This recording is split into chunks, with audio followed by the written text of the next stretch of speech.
Humanoid fighter reptiles are quite common in popular media.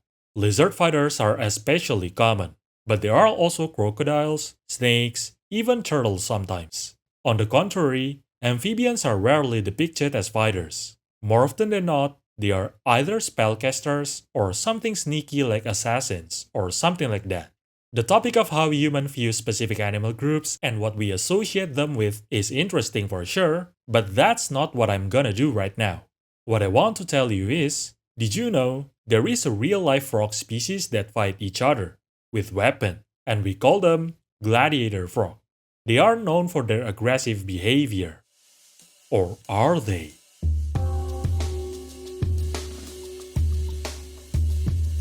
So, let me bring up the question.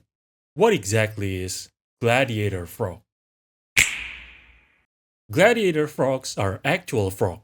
That means they are amphibian, and more specifically, they are anurans, no tail.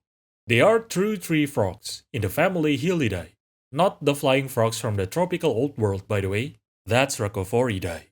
If we are talking about gladiator frogs, they are frogs in the Boana genus, which is a large genus, encompassing more than 90 species, distributed from Central to South America, including the Caribbean. Oh, by the way, during certain periods of time, we called them hypsiboas. So if you've heard of that name before, or perhaps you stumbled upon the name in an article, we are most likely talking about the same thing. I say it most likely because, well, I don't exactly know where and in what context you read or heard hypsiboas, so I couldn't exactly verify, Anyway, bo is the Latin word for an animal's cry, like a roar. Inflected, it becomes boare or boatus, and the name Boana has the same root with those. Meanwhile, hypsi comes from the Greek ipsi, basically means high. So hypsiboas basically means high cry, like booming roar, because of how loud they could be, especially when several males are doing their territorial call. Here, let me play a recording of it.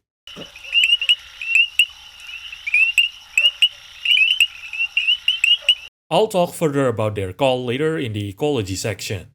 If you try to look up gladiator frog in Google, what comes up is most likely Boana rosenbergi, or Hypsiboas rosenbergi. That's probably the most known gladiator frog, at least by the general public. However, the first described gladiator frog is not even Rosenberg's, it's the giant gladiator frog, Boana boans, originally called Rana boans. This dates back to the first time binomial nomenclature was established by Linnaeus, by the way, so this one is literally the name bearer, the type specimen of the Boana genus. But yeah, just to emphasize, the whole genus, those 90 plus species, are all technically gladiator frog. Oh, by the way, like I said earlier, they are called gladiator frogs because they are known for aggressively fighting each other with their weapon. But what weapon, you might ask? Well, let's talk about their morphology. Because there are over 90 species in this genus, naturally, they have a decent amount of morphological variance. Some can be as small as 28 mm in snout fan length, like Boana alfaroi for example, while some can exceed 100 mm in snout fan length, like Boana boans, hence why these are called the giant gladiator frog. In fact, Boana boans is one of the largest tree frogs. Still, that's typically smaller than an adult human's hand, so even the largest is not that large. Females are typically larger than males, but males typically have more striking coloration, especially around their throat.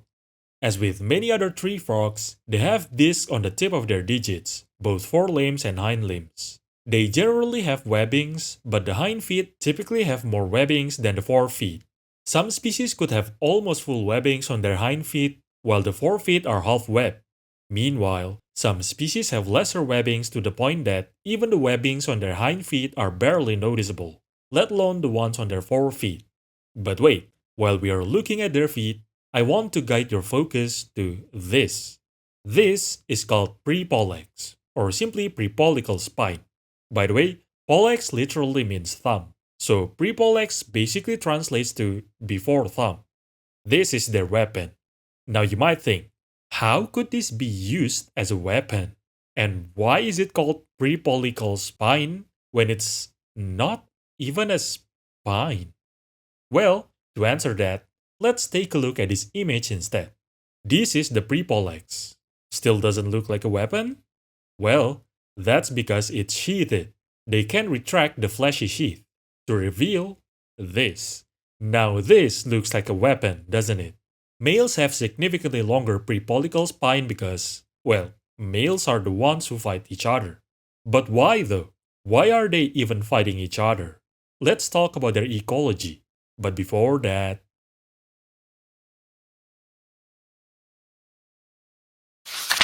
gladiator frogs are tree frogs, so naturally, they live among the trees, in the forest.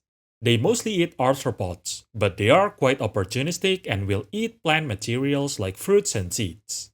In general, the bigger the size of the species, the bigger prey it can consume. To be specific, it depends on the size of their mouth gape, which is intuitive, right? Not only that, the dietary preference of different species could be different. But that doesn't necessarily correlate with species though. Prey availability might be different from regions to regions. Hence, different frogs living in different regions could have different dietary preference. On another note, multiple species of gladiator frogs could have an overlapping distribution. Hence, each have to form their own niche, seeking prey that the other species don't. Hence, the difference in dietary preference. Perhaps it's also not necessarily spatial, but temporal. At certain times, prey availability might diminish or increase. Hence, the data that we got is time-specific. So yeah, several possibilities exist, and we couldn't pinpoint to which is the most relevant. Not yet at least. Like I said earlier, they are known for their aggressiveness towards each other. That applies to the males. Males are very territorial. In some populations, male could build a nest themselves. But more often than not, they just claim pre-existing puddle because making a nest takes a lot of effort and might not even be worth it. To mark their territory, they usually vocalize, making a territorial call, and each species do have their own distinct call. For example, this is the territory call of Boana albomarginata, while this is the territory call of Boana guentheri. That way, members of the species could identify which one is made by their own species. And that means a challenge. They settle their territorial dispute by, well, duking it out basically. They fight, and they could do this over and over again, until one finally gives up. Because they use their prepollex, which is sharp by the way if it's not obvious enough, males typically have scars. A 2020 publication found out that, at least in Boana curupi, heavier males tend to have more scars. If you think that's because they are sluggish and they kinda suck at fighting, that's most likely not the case by the way. The more likely explanation is, heavier males tend to challenge other males more, hence more fight, hence more scars.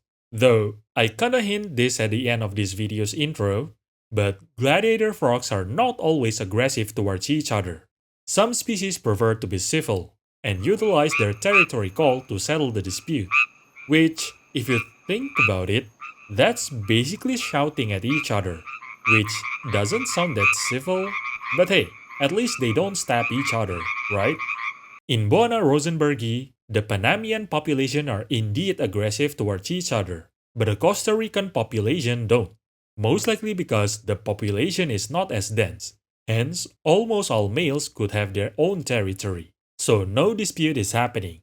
And who knows, perhaps this is also the case for most species. We simply don't have enough data yet.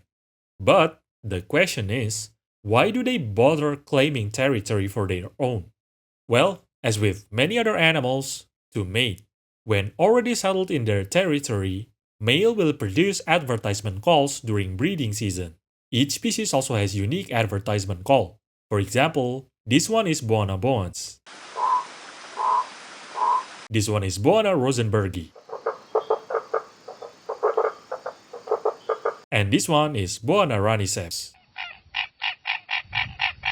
Apparently, males produce more calls when there is another male in the area. The closer another male is to them, the more they produce calls. Female will come to the source of the advertisement call, and if the female is interested, they will mate. A 2021 publication on Boana goyana revealed that females typically prefer males with similar size to them. Females can lay thousands of eggs, and they form a single film layer which float on the water surface. Oh, by the way, as with most other frogs, fertilization occurs externally, and they assume a mating posture called amplexus. Gladiator frogs typically do axillary amplexus, which is quite common, so nothing special in this case. In some populations, male will guard the eggs in the nest, while in some other, such behavior is not observed. Male will leave the nest, claim other territory, then make another advertisement calls, and mate with other females, until the breeding season is over. In Boana rosenbergi, tadpoles will typically hatch after around 40 hours, and they will undergo development until about 40 days or so, when they will finally metamorphose into froglets, basically frogs with tail. Froglets will leave the water, still undergoing their development until finally they lose their tail and got their adult form. They will reach sexual maturity at around 1 year old. Oh, by the way, just to be clear, I'm still talking about Boana rosenbergi. Other species might have different life history. So yeah, trying to analyze 90 species plus is not exactly easy, and we don't even have the data for all of them. But at least we keep building database on them. More and more observations and research are being done, even as recent as a month ago by the time this video is being made. So yeah, not sure what we will discover in the future. Maybe something groundbreaking. But even if not, at least we will have more data, more knowledge about their life. But for now, let's just learn what is known. And that's all for now. Oh, by the way, there are other weapon-wielding frogs that still exist right now. Wolverine frog is the famous example, and I got a video about them if you are interested. Anyway, enjoy your day.